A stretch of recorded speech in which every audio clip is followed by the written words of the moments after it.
Shalom, shalom, shalom. First and foremost, giving all praises to Yahweh, Bahashem, Yahweh Shai, Bahashem, Rachah Kodash. Double honors to the elders and apostles at Great Millstone who taught me this truth. Peace and salutations to the Akim, the brethren out there on the highways and byways pushing this truth with 100% sincerity. Peace and salutation to the hopeful elect of the nation of Israel. And peace and salutation to the sincere sisters, the few and sincere sisters who believe in this gospel, right? So I'm going to go into an article. I don't necessarily have a title for this lesson just yet, but this article popped up on my phone and it says, watch, Whole Foods sparks boycott, calls over requiring customers to scan QR code to enter. Right, and I was trying to see if there's a video, but they got an article, so let's read a little bit of this article. It says Whole Foods Market's new store in Washington, D.C. has earned the ire of some shoppers not happy with technology that requires them to scan a QR code to enter. The supermarket opened the 21,500 square foot store Glover Park location in February 2022 with a range of specialized features. The new store includes gates at multiple points during the shopping experience, which require a QR code to pass through. They are located at the entrance, at the either end of the checkout, and at the exit. According to Newsweek, the system replicates those seen at Amazon Fresh stores around the country. Whole Foods Market is a subsidiary of the online giant, right? I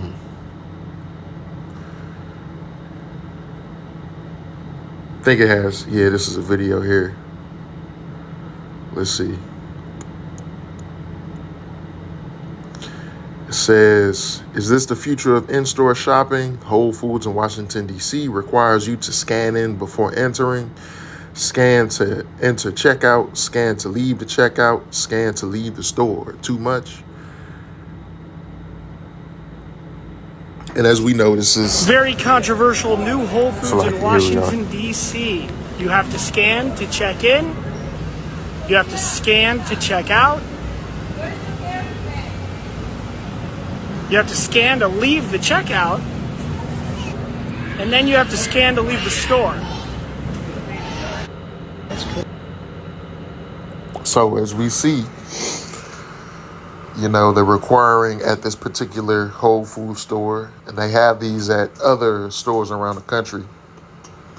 But at this particular Whole Foods store, you gotta, as it says, scan in before entering, scan to enter checkout, scan to leave the checkout, and you gotta scan to leave the store, right? So this is coming down to the fulfillment of the prophecy of Revelation 13 and 16, where it talks about the MOTB, which we know the MOTB to be the RFID microchip, which is going to be put in the hands and foreheads of those who choose to bow the knee to Baal, right? Or to Esau Edom. And, be deemed permanent servants.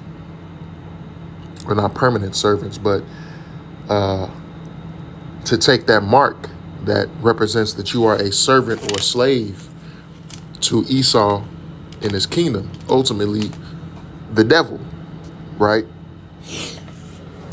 You're claiming your loyalty or stating your loyalty to Satan. You know what I'm saying? So we see that this is leading up to the fulfillment of the prophecy of Revelations chapter 13 and 16, right? But first, I'm going to go here. Habakkuk chapter 2, it says, I will stand up on my watch and set me up on the watchtower and will watch to see what he will say unto me and what I shall answer when I am reproved. And the Lord answered me and said, write the vision and make it plain upon tables that he may run that readeth it. For the vision is yet for an appointed time, but at the end it shall speak and not lie. Though it tarry, wait for it, because it will surely come. It will not tarry, right? So, again, being up on our watchtower as watchmen, we're supposed to warn the nation of Israel of things coming down the pipeline and that this devil has. And Revelations 13 and 16 is a prophecy, a major prophecy that this devil has coming down the pipeline. And we see this, and we see events like this leading up to the to the manifestation of that prophecy, right? But we got a lot of Israelite camps who are preaching that this is not what Revelation 13 and 16 is talking about. Revelation 13 and 16 is talking about something else, either sin or whatever manner of doctrine that a lot of Israelite groups choose to believe in, right? So what we got to understand here is that those whose eyes are open, right? Those who believe, those who truly believe and truly understand, you are going to take heed to that warning. And when we're represented with the MOTB, we're not going to take it, Lord willing. So look, let's go here to Revelation 13 and 16. It says, and he causeth all, both small and great, rich and poor, free and bond, to receive a mark in their right hand or in their foreheads, and that no man might buy or sell, save he hath the mark, or the name of the beast, or the number of his name, right? So this is what this is setting up for. If you ain't, soon it will be, all stores are going to have this technology. If you go in the regular grocery stores, like certain Walgreens and things like that, they have this technology set up.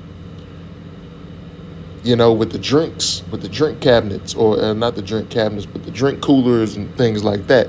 They got the screens now that tell you how much stock and inventory is them, but they also got like the little scanner on them with the lock on the door and the camera and everything like that. They're already setting up for this. Pretty soon, you won't even be able to get into stores if you don't have the MOTB.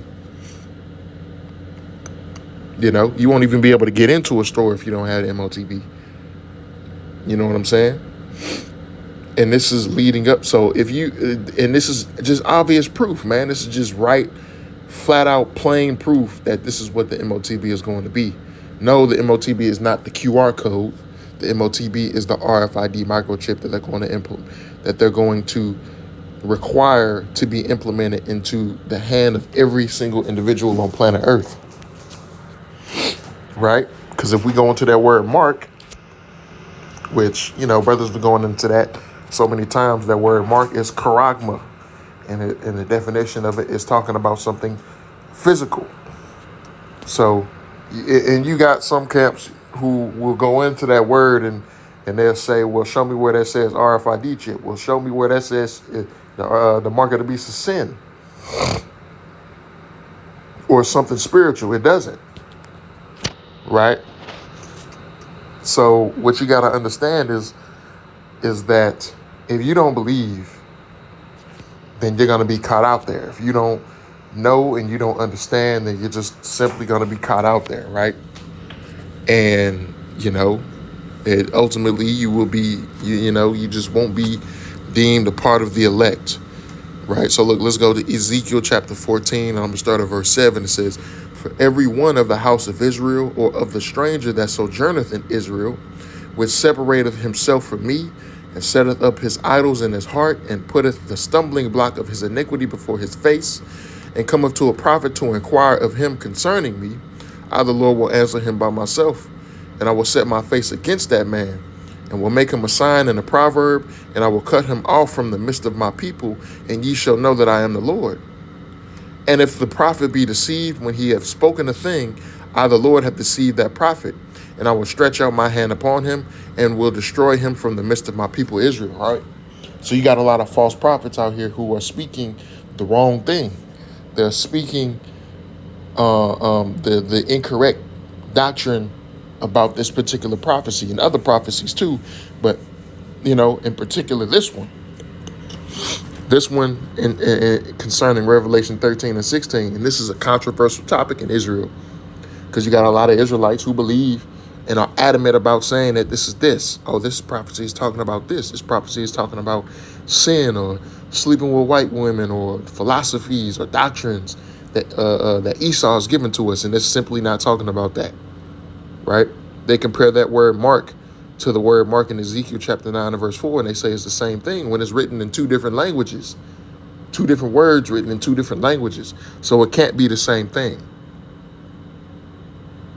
So look, if you have been deceived, and if you call yourself a prophet, you call yourself out here teaching on the highways and byways, and you're not teaching the correct doctrine and the breakdown of Revelation 13 and 16, and Yahweh Ba'ashem Yahweh Shai has clearly deceived you.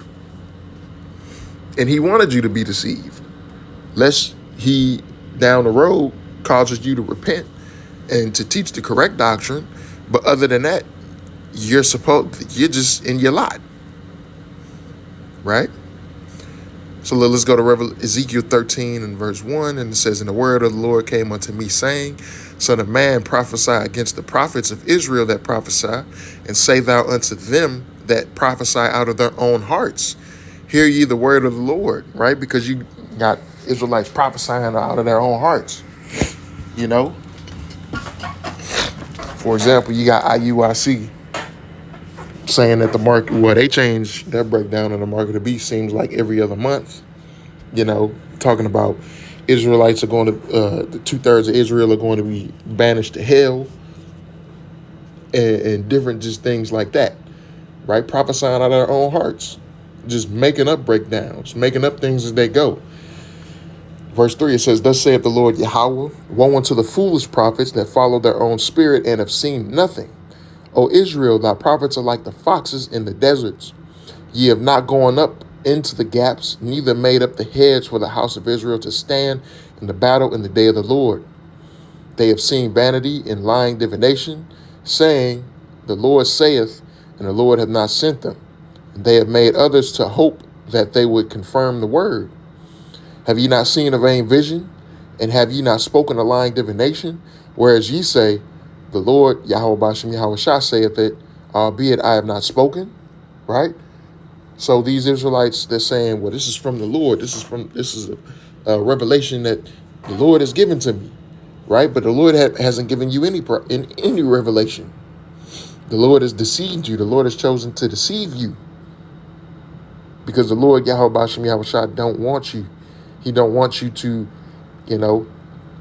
he wants to deceive you to deceive others, right? To deceive those who are not going to be who are not a part of the elect, right? Lord willing, I'm a part of that number, right? Verse 8, "Therefore, thus saith the Lord Yahweh Bashem Yahweh Shai, because ye have spoken vanity and seen lies, therefore, behold, I am against you, saith the Lord Yahweh. And mine hand shall be upon the prophets that see vanity and that divine lies. They shall not be in the assembly of my people, neither shall they be written in the writing of the house of Israel, neither shall they enter into the land of Israel, and ye shall know that I am the Lord Yahweh," right? Talking about those who are not written in the Lamb's book of life, and those who are not going to enter into the first fruits, into the back into the land of Israel, being when we are delivered by the chariots and put back into our own land and put back into our own sovereignty, right? Verse 10, it says, because they have seduced my people, saying peace, and there was no peace. And one built up a wall, and lo, others daubed it with untempered mortar, right? Let's see what this, because Apostle Gabar goes into this word, untempered mortar, right?